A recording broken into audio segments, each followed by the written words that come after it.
देश के कई राज्यों में अब कोरोना के केस घट रहे हैं और कोरोना केस का पॉजिटिविटी रेट भी घट रहा है। लेकिन इसी बीच आज फिर एक बार देश के प्रधानमंत्री नरेंद्र मोदी ने हाई लेवल की मीटिंग करते हुए कोरोना स्थिति का जायजा लिया है।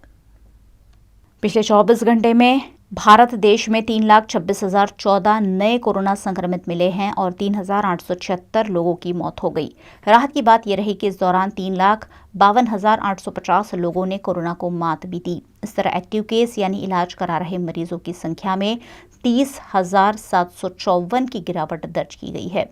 ये इस साल का एक्टिव केस का सबसे बड़ा आंकड़ा है।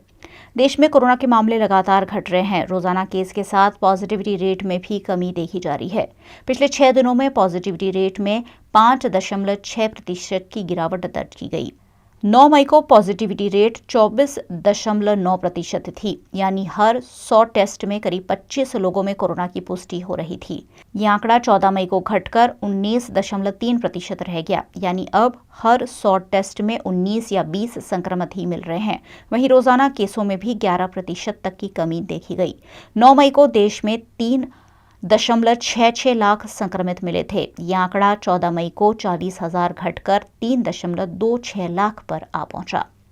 देश में कोरोना के कहर के बीच प्रधानमंत्री नरेंद्र मोदी ने शनिवार को हाई लेवल की मीटिंग की। इस दौरान प्रधानमंत्री मोदी ने कहा कि हाई पॉजिटिविटी रेट वाले इलाकों में टेस्टिंग बढ़ाई जाए। उन्होंने गांवों में कोरोना के बढ़ते मामलों पर चिंता जताई।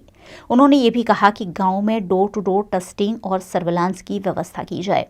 इसके अलावा उन्होंने वेंटिलेटर्स का इस्तेमाल नहीं होने पर नाराजगी भी जताई। इस दौरान प्रधानमंत्री मोदी ने ग्रामीण इलाकों में ऑक्सीजन की प्रॉपर सप्लाई की व्यवस्था करने के निर्देश दिए।